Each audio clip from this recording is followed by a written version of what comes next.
लाडक्या बहिणींसाठी महत्त्वाची बातमी। 2.5 लाखांपेक्षा जास्त उत्पन्न असणाऱ्या लाडक्या बहिणी 1500च्या हप्त्याला आता मुकणार आहेत आणि 2.5 लाखांहून अधिक उत्पन्न असलेल्या लाडक्या बहिणींच्या कागदपत्रांची आता तपासणी होणार आहे।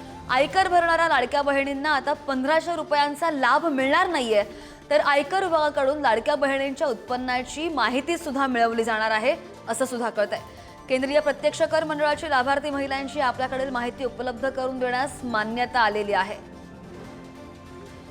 अधिकची माहिती घेऊयात, आमचे प्रतिनिधी सुशांत सावंत आपल्या सोबत आहेत। सुशांत, जेव्हा महायुतीचं सरकार निवडून आलं त्यानंतर सुद्धा अनेक निकष ठेवले गेले, 4 ते 5 मोठमोठे निकष होते, त्याची अंमलबजावणी तेव्हा झाली नाही का? जे आता 2.5 लाखांच्या उत्पन्नाची अट घालण्यात आलेली आहे, कारण की ही अट अगोदर सुद्धा घातलेली होती आणि या संदर्भात सीबीडीटीचा काय म्हणणं आहे?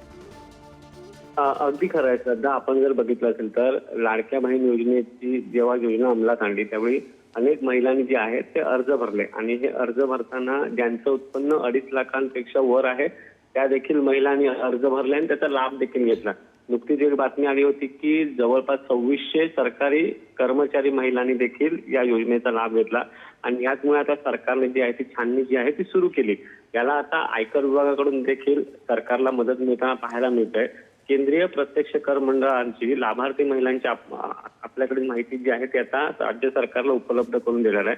ही कागदपत्र आणि माहिती उपलब्ध झाल्यानंतर सरकारला एक अंदाज येईल की 2.5 लाखाच्या वर किती महिलांनी या योजनेचा लाभ घेतलाय आणि ज्या महिलांनी या योजनेचा लाभ घेतलेला आहे 2.5 लाखापेक्षा जास्त उत्पन्न असलेल्या त्या महिलांचे पैसे जे आहेत ते आपोआप बंद केले जातील।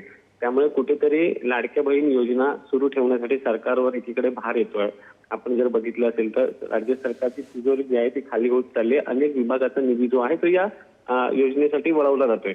यातच आता जर हा आकडा कमी करायचा असेल तर छाननी प्रक्रिया महत्वाची आणि याचमुळे ही छाननी केली जाते आणि आता आयकर विभागाकडून जी माहिती उपलब्ध होईल, ज्या ज्या महिलांचा डेटा उपलब्ध होईल ज्यांनी लाभ घेतला, जर त्यांचं उत्पन्न 2.5 लाखाच्या खाली असेल तर त्यांना जी आहे ती ही योजना कायमस्वरूपी सुरू राहील। मात्र ज्यांचं 2.5 लाखांचे वर उत्पन्न आहे त्यांची मात्र या योजनेचा लाभ जो आहे तो बंद केला जाणार आहे।